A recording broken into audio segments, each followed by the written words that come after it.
अस्त्र था और हमारे पास वही पारंपरिक अस्त्र ही थे और कुछ रशियन हमारे पास कुछ टैंक थे जो रसिया का समर्थन हमारे पास था और उसी मतलब पारंपरिक अस्त्रों के साथ भी हम लोगों ने एक उस समय के लेटेस्ट वेपन पर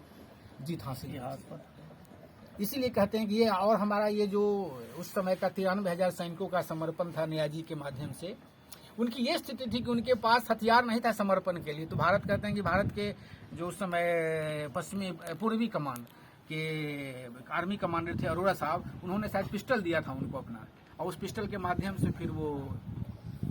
समर्पण कराया गया था और वर्ल्ड गिनीज बुक में यह दर्ज है। इसलिए मैंने कहा न भूतो न भविष्यति, न पहले इतिहास में कभी हुआ था न आने वाले दिनों में इस तरह की घटना इतिहास में दोहराई जाएगी। और इसी अवसर को हम लोग अपने शौर्य और साहस, सैनिकों के शौर्य साहस और पराक्रम को याद करके और यह प्रयास करते हैं कि हमारे सैनिक इसी ही उच्च पराकाष्ठा का हमेशा पालन करते रहें। क्योंकि हम लोग भूतपूर्व सैनिक हैं, हमें से इसमें से शायद बहुत कम लोग होंगे जो इस तरह के युद्ध में पार्टिसिपेट किए हैं। छोटे से युद्ध में, लिमिटेड वार जिसको कहते हैं, ओपन वार नहीं था, घोषित युद्ध नहीं था, एक सीमित क्षेत्र में युद्ध कारगिल उसके बाद हुई है, जिसमें व्यक्तिगत तौर पर तो हम भी उसमें शरीक थे, लेकिन वह ऐसा अनुभव लोगों के पास नहीं है जो 71 का अनुभव हमारे पास था जी। तो हम लोग उन सैनिकों को याद करते हैं, उन्हें नमन करते हैं और हम आशा करते हैं कि हमें और भी हमारे जो साथी हैं कुछ अपना विचार प्रकट करना चाहें तो वो सदस्य हमारे विचार प्रकट कर सकते हैं।